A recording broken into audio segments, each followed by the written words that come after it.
que os bancos estão deliberadamente descumprindo as sanções americanas para proteger um violador de direitos humanos, aí as sanções secundárias podem não ser mais somente contra o BTG, o Itaú, o Banco do Brasil, mas também contra os CEOs e os demais tomadores de decisão. Agora, imagina os Estados Unidos fazendo uma investigação séria sobre a Odebrecht. Olha, Serrão, vai feder e vai feder muito. Vai chegar até aqui, esse fedor, né? E muita gente vai começar a se complicar de novo. De novo, né? Quem quiser pagar para ver, pode se dar mal, pode quebrar a cara, porque o Lourão não tá de brincadeira, acabou a palhaçada. Olá, pessoal, sejam bem-vindos. O meu nome é Bruno. Se você gosta e apoia o nosso conteúdo, então deixa o seu like e inscreva-se no canal.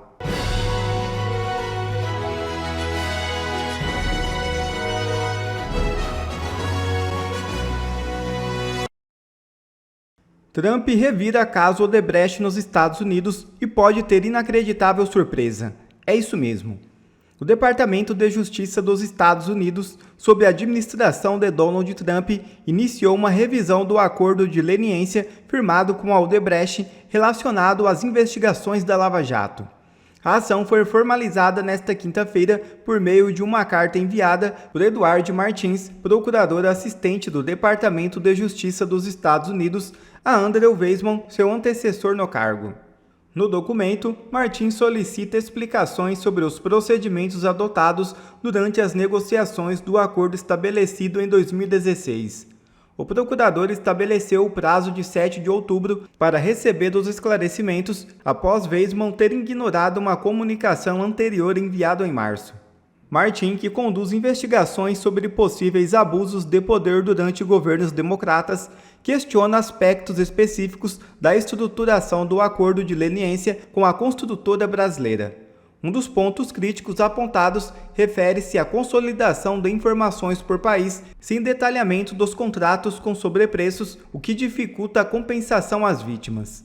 Em 2016, a Odebrecht formalizou um acordo judicial com autoridades dos Estados Unidos, Brasil e Suíça, admitindo o pagamento de 788 milhões de dólares em propinas a políticos, autoridades repartidos em 12 países. Para encerrar as investigações, a empresa concordou em pagar multas de 3,5 bilhões de dólares. Desse montante, 2,5 bilhões de reais foram destinados ao Fundo da Lava Jato, posteriormente dissolvido pelo Supremo Tribunal Federal Brasileiro. No Brasil, o ministro Dias Toffoli invalidou todas as provas apresentadas pela construtora em seu acordo de leniência, resultando na anulação das condenações de Marcelo Odebrecht e outros executivos. Agora no Braddock Show vamos para a guerra, mas uma guerra também contra a corrupção. O Departamento de Justiça dos Estados Unidos, sob Donald Trump, está reexaminando um acordo de leniência da empresa Odebrecht, que foi firmado em 2016. A empresa já até mudou de nome, agora se chama Novanor, mas o procurador Edward Martin enviou uma carta no dia 24 de setembro cobrando explicações de Andrew Weissmann sobre a negociação. Martin questiona por que o acordo listou corrupção por país, mas omitiu detalhes específicos dos contratos, impedindo países vítimas de obterem a reparação. Em outros casos, como Embraer, Glencore, o Departamento de Justiça preservou informações detalhadas e garantiu a restituição às vítimas. A Odebrecht pagou 3,5 bilhões de dólares em multas, sendo 2,5 bilhões para o Fundo da Lava Jato, depois desfeito pelo Supremo Tribunal Federal. O ministro Dias Toffoli anulou todas as provas da empreiteira no Brasil, liberando Marcelo Odebrecht e outros executivos. Mas, em vários países do exterior, o bicho está pegando. E agora, Rodrigo Constantino também pode pegar lá nos Estados Unidos da América. O bicho pode pegar para o Brasil, né, principalmente. O Peru está na lista e já se manifestou a respeito disso. Eu acho que o DOJ vai reabrir mesmo as investigações da Odebrecht e vai descobrir coisas incríveis, né? Vai descobrir a planilha de corrupção que o nosso editor do país, Toffoli, destruiu, vai descobrir a cadeia de felicidade envolvida nisso, e vários países. Não vamos esquecer que o Lula mandou um avião da FAB buscar ex-primeira-dama do Peru, que está acusada em corrupção justamente num caso da Odebrecht. Então, a Odebrecht gerou problemas já no mundo todo. No Brasil, ela foi zerada. No Brasil, é como se não tivesse acontecido, porque a turma do STF, em especial o Dias Toffoli, mas outros, resolveram declarar guerra não à Odebrecht, mas ao combate à corrupção da Odebrecht. Né? Então, eles realmente apagaram os rastros, devolveram a liberdade para todos os envolvidos, não tem mais ninguém cumprindo pena por conta desses escândalos de desvios bilionários. Né? Agora, imagina os Estados Unidos fazendo uma investigação séria sobre a Odebrecht. Olha, Serrão, vai feder e vai feder muito. Vai chegar até aqui, esse fedor, né? E muita gente vai começar a se complicar de novo, porque eu quero lembrar, né, que as pessoas esquecem, a memória é curta, a gente vai focando no que está vivendo no dia a dia, mas a Operação Lava Jato foi um marco no Brasil e alimentou a esperança do povo brasileiro no fim da sacanagem, no fim da impunidade dos peixes graúdos. Ali o Marcelo Odebrecht acabou preso, cumpriu pena preso. Né? Vários bagres e peixes muito maiores, tubarões, né, barracudas, vários foram para trás das grades, com desvios de bilhões. Tinha a planilha da Odebrecht com apelidos. A Narizinho, que é a Gleisi Hoffmann, o Nervosinho, que é o Lindbergh Farias, e por aí vai. Né? Quer dizer, não, o Nervosinho acho que era o Eduardo Paes, agora nem lembro. Né? Mas tinha apelidos, cada nome dos envolvidos que recebiam dinheiro desse escândalo, né? Que foi uma fortuna, 700 e poucos milhões de dólares que estão sendo investigados agora, porque nos Estados Unidos também houve ali, pelo visto, um acordo de leniência camarada, que poupou muita coisa que não precisava ter poupado. É isso que eles estão pensando em reabrir. Então, não importa que mudou o nome, não importa que mudou o comando, é a mesma empresa, são os mesmos esquemas rastreados, e os Estados Unidos, dessa vez, um país sério, indo atrás dos corruptos. Eu, se fosse um deles, não ia dormir tranquilo, não. Donald Trump notificou o Congresso dos Estados Unidos de que começou, de verdade, um conflito com os cartéis de drogas. É isso. Donald Trump notificou formalmente o parlamento norte-americano de que os Estados Unidos estão em conflito armado oficialmente com os cartéis de drogas. A comunicação classifica suspeitos de contrabando como combatentes ilegais, segundo o documento divulgado pelo The New York Times. A notificação justifica 3 ataques militares americanos em embarcações no Caribe mês passado, que mataram 17 pessoas concretamente envolvidas com narconegócio. O governo enquadra operações não como execuções extrajudiciais, mas como atos de guerra contra organizações terroristas. Rodrigo Constantino, era esperado que isso acontecesse. O Donald Trump fez uma promessa de campanha formal de que isso aconteceria. Ele não está trazendo novidade nenhuma, está apenas cumprindo a palavra dele. Pois é, Serrão, ele tem sido bem transparente nisso, né? A questão das drogas aqui, do fentanil e outras drogas, tem sido um assunto muito discutido, porque está ceifando milhares e milhares de vidas de jovens, e ele falou que ia reagir contra isso. Né? Uma das questões era a fronteira, mas ele iria para além da fronteira para guerrear com esses cartéis. Né? Então, está cumprindo uma promessa de campanha, sim. Eu me lembro daquele filme com Harrison Ford, dos nossos tempos, né? Aquele Perigo Real e Imediato, que as Forças Armadas americanas fazem uma guerrinha particular ali contra um dos cartéis, mas por questões pessoais. O presidente quer vingar um amigo dele que foi morto num iate, por aí vai. E aquilo tudo é feito sem transparência nenhuma. No final do filme, o Harrison Ford é o mocinho que denuncia, né, bota a boca no trombone, dos abusos de poder ali do Deep State, digamos assim. Mas o Trump está sendo transparente. Ele está mostrando quais são os alvos, por que tem que alvejar essa turma, né, e que não está de brincadeira. Os Estados Unidos está sendo invadido, né, por drogas e os cartéis ficam com muito poder mandando essas drogas para destruir toda uma nação. Né? No passado, já foi assim, né? Guerra, né? A guerra do ópio e tudo mais. Então, o Trump está cumprindo a palavra dele e isso pode, muito em breve, Serrão, ainda não é o foco, mas muito em breve, porque vai seguindo o rastro do dinheiro e das drogas, né? Isso pode esbarrar eventualmente no Brasil, porque a gente sabe que o Brasil não é um grande produtor de drogas, mas é um relevante distribuidor. Então, não descartaria se daqui a um tempo os Estados Unidos estivessem detonando aí embarcações, aviões que saem do Brasil para levar droga por aí. Então, de novo, né? Quem quiser pagar para ver, pode se dar mal, pode quebrar a cara, porque o Lourão não está de brincadeira, acabou a palhaçada. Alexandre Ramagem, o Brasil hoje é o segundo maior consumidor de cocaína do planeta. Ou seja, aqui também tem que ter um combate ao vício, tem que ter um combate a esse narconegócio. Essa ação do Trump beneficia o Brasil, mesmo com o governo brasileiro não demonstrando nenhuma boa vontade para resolver esse problema?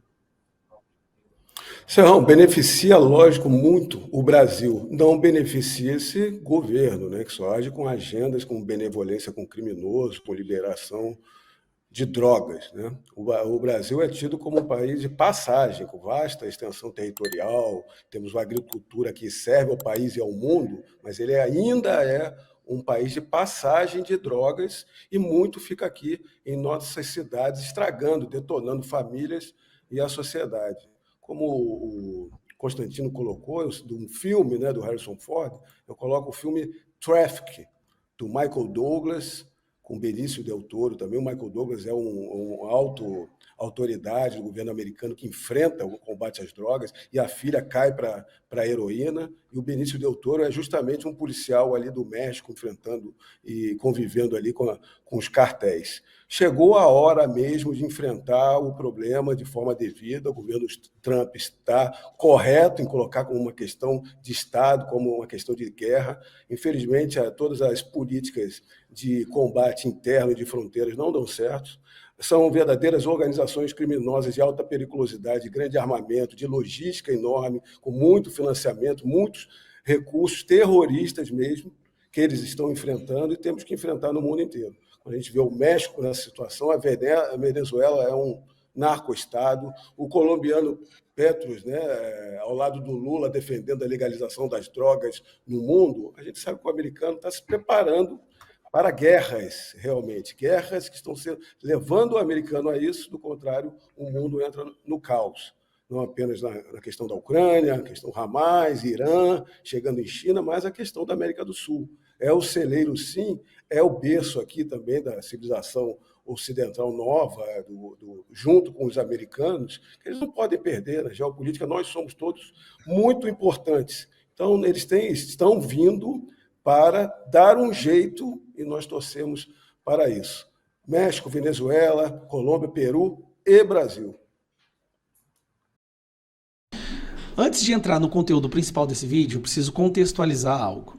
O mentor, a cabeça por trás de todo esse processo de degradação, de autoritarismo que aconteceu com o judiciário brasileiro, não foi o Alexandre de Moraes. O mentor, a mente por trás disso, quem arquitetou tudo, foi este cidadão aqui, ó, Gilmar Mendes. Gilmar Mendes, muito inteligente, muito esperto, pensou, cara, eu vou usar a vaidade do Alexandre de Moraes, porque é uma pessoa extremamente vaidosa, a coragem dele, porque ele aparentemente é uma pessoa corajosa, e vou colocar ele como ponta de lança. Ele vai ser a cara da defesa da democracia, garantindo ao Alexandre de Moraes que ele cuidaria da retaguarda, ou seja, ele seria o responsável por garantir que haveria uma unidade, né, uma ação em corpo para defender tudo que o Alexandre de Moraes fizesse. Falou, Alexandre, tudo que você fizer, eu garanto que eu consigo os votos, tanto no plenário quanto na turma, para a gente poder validar ou legitimar as suas ações, por mais absurdas e autoritárias que elas sejam. Isso vem acontecendo desde 2019. Por isso que este cidadão, esse ministro do STF, Gilmar Mendes, é o que mais dá entrevistas para falar em defesa do STF, contra a Lei Magnitsky, em defesa do Alexandre de Moraes. Porque ele sabe que quando as ruínas desse castelo de cartas que eles fizerem cair, ele vai ser o que mais vai sofrer. Então ele começa a articular e faz visita para banco e já conversou com todos os grandes CEOs dos bancos do Brasil e tenta inventar uma lei. Agora está forçando, né, coagindo o Congresso a aprovar uma lei para proteger os ministros do STF de sanções, basicamente impedindo que a Magnitsky alcance o Brasil. Lembrando que a Magnitsky no Brasil tem 16 pessoas sancionadas. Dentre essas 16, 15 são traficantes, tráfico de ser humano, terroristas, financiadores de terroristas. Sim, a pior espécie. No meio desses 16 está lá o Alexandre de Moraes. Agora já aumentou, né? Fica a esposa do Alexandre de Moraes e também as empresas dele, o Instituto e o Escritório de Advocacia. Dito isso, vamos escutar o que o cidadão aqui falou. Nós estamos nos debruçando sobre um debate de lei anti-embargos para proteger as autoridades e também aquelas chamadas entidades que sofrem sanções secundárias, como bancos, prestadores de serviços. Então é preciso entrar um pouco neste mundo e discutir isso. E acho que o Congresso é o locus adequado para esse tipo de proteção. Ele quer... É essa parte que eu fico preocupado, porque ele é um cara inteligente. Isso é inegável. O Gilmar Mendes é uma das pessoas mais inteligentes que já passou no STF, tá? Ele sabe que não tem como burlar a Magnitsky. A Magnitsky, ela não é aplicada no Brasil, ela é aplicada nos Estados Unidos. Os bancos que não a seguirem simplesmente não poderão mais fazer negócios nos Estados Unidos nem terão acesso ao sistema internacional. É isso que não tem como nenhuma legislação brasileira mudar, e ele sabe disso. Isso aqui é um desespero de alguém que está tentando, de alguma forma, se agarrar a uma esperança imaginária. Bom, aqui ele de novo. Enquanto não existe essa legislação, o que os bancos do Brasil podem fazer, aqueles cujas pessoas que foram sancionadas têm contas? Até aqui os bancos têm interpretado que as sanções não são extensíveis ou aplicáveis. É esse o entendimento. Isso é mentira, tá? Os diretores, os presidentes dos bancos sabem que virão multas, que virão sanções, que virão impedimento de usar bandeiras de cartão de crédito, que são americanas, Visa, Mastercard, Diners, são todas americanas. Imagine um banco não podendo ter cartão de crédito. Imagine um banco não poder fazer uso do sistema internacional, do sistema financeiro internacional. Esse banco ele deixa de existir. Na verdade, isso aqui é o Alexandre de Moraes não falando o que os bancos disseram, mas tentando passar uma mensagem para os bancos. Vocês não sancionam isso não. Mas agora, eu quero só que você escuta. Caçamos o visto de todos os ministros do PGR e de vários servidores públicos, inclusive de baixo escalão, para entenderem que as sanções são amplas. Nós aplicamos o que diziam que era impossível, sanção Magnitsky, Alexandre de Moraes. Nós expandimos a sanção Magnitsky, as pessoas jurídicas, o Instituto que faz a blindagem patrimonial do Alexandre de Moraes e o escritório de advocacia, que é a origem da sua fortuna. E também a sua esposa, que é a advogada prodígio, que obviamente é o braço financeiro da família. Todas essas etapas foram atingidas. O que precisamos fazer a partir de agora? Nós precisamos garantir que todo o peso das sanções sejam sentidos, antes de sancionarmos novos ministros. Lembrando, já está declarado, as novas sanções virão contra Flávio Dino e Gilmar Mendes. Por que o Paulo está falando aqui agora? Antes de sancionar novos ministros, os Estados Unidos vão se certificar de que a sanção contra Alexandre de Moraes e a esposa dele tenham surtido efeito. Ou seja, não adianta nada ficar sancionando um monte de gente com a impressão de que isso não tem efeito nenhum. No início do mês de setembro, a OFAC, né, o Departamento Financeiro dos Estados Unidos, mandou uma carta para bancos brasileiros justamente perguntando, e aí, vocês fizeram o que a gente está falando? Senão vocês vão perder acesso ao mundo. Ou vocês vão virar uma ilha, isolados. E até agora, aparentemente, não houve uma resposta. Aí que o pau vai comer. Então, continua, vamos vendo aqui. Antes de novos nomes serem acrescentados, e vocês vão ter que ter paciência, nós precisamos passar por essa fase que nós estamos passando agora. A fase do choro e do ranger de dentes. A fase de contas, sites que caem do ar, contas canceladas. Eu vou noticiar aqui no Paulo Figueiredo Show, anota aqui, câmera 2. Agora sim. Anotem aí, eu ainda vou noticiar no Paulo Figueiredo Show que a conta do iCloud do Alexandre foi cancelada, que a conta do WhatsApp do Alexandre vai ser cancelada. Eu ainda vou noticiar aqui nesse programa, no Paulo Figueiredo Show, uma terça, uma quarta ou uma quinta, você ouvirá essa notícia aqui. Dani Lima vai estar desesperada, porque ela não vai ter mais com quem conversar por WhatsApp, e você vai estar aqui rindo comigo. Não vai haver mais conta em rede social, não vai haver mais Microsoft Teams para fazer audiência virtual, não vai haver mais WhatsApp, não vai mais ter iPhone, e não adianta comprar, não sei se vende na Havan, se vende celular, mas não adianta ir na Havan comprar Android vagabundo para usar a conta do Google, não, porque a gente vai descobrir a sua conta do Google e o seu conta no Google Play também será desconectado. Quero você usando aquele Nokia antigo, aquele tijolão bacana, usando uma pochete por baixo dessa tua capa de pseudo-juiz. Bom, e aí ele não para.